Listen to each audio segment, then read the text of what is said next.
party line, which they have branded as the overwhelming scientific consensus.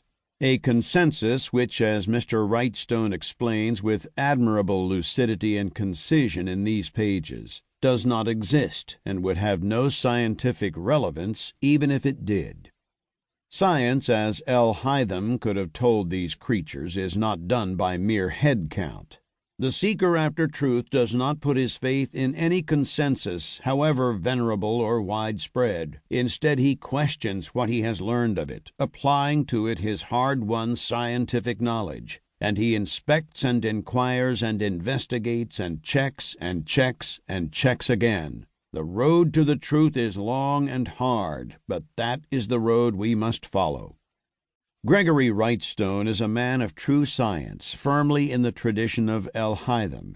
His mission in this book is not to prop up some failed party line willy-nilly, nor, on the other hand, unthinkingly to oppose that party line merely on the basis that it is as scientifically disagreeable as it is histrionically hysterical. His mission is to distinguish what is from what is not in the climate debate. He has splendidly succeeded. It has been a pleasure to play a small part in editing Inconvenient Facts. The listener will find the book easy to follow, logically structured, clearly expressed, well illustrated, compellingly supported by evidence, and above all, authoritative.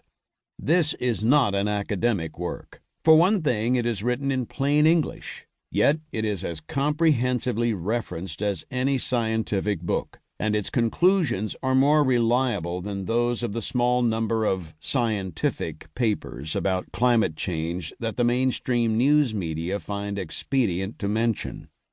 One of the many remarkable things about this book is how startlingly numerous, relevant, and compelling are the inconvenient facts that it presents, and yet how unbecomingly few of these facts have ever appeared in any mainstream news medium.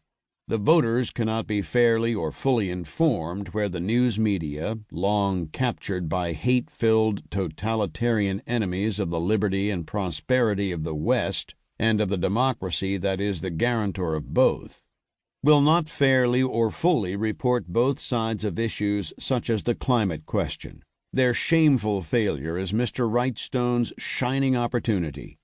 His book is necessary precisely because the usual news outlets behave as though they were run by the KGB Disinformation Directorate or by Herr Goebbels' Reichspropagandamt. Whenever the party line runs counter to the truth, they do not report the truth at all, except occasionally to mischaracterize it sneeringly as denialism. Mr. Wrightstone, by contrast, reports the truth whichever way it points, and leaves the listener to make up his own mind.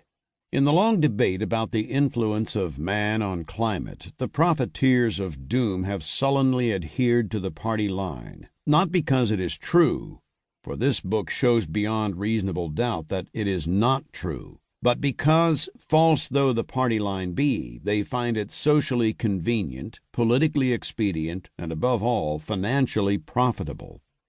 One of the two principles of natural justice recognized in the law of the English-speaking countries is audiatur et altera pars. Let both sides be fairly heard. Given that on this, as on many issues, the news media no longer allow the skeptical side of the case to be heard, well-researched, clearly written, beautifully presented, and above all, fact-packed books, such as Inconvenient Facts, are absolutely essential to the very survival of democracy, to the restoration of true science, and to the ultimate triumph of objective truth. Monckton of Brenchley. Introduction. Climate Science and the Non-Expert Problem. The whole aim of practical politics is to keep the populace alarmed, and hence clamorous to be led to safety, by menacing it with an endless series of hobgoblins, all of them imaginary. H. L. Mencken. You have been exposed to a constant drumbeat from governments, institutions, and the media, warning of a looming environmental apocalypse.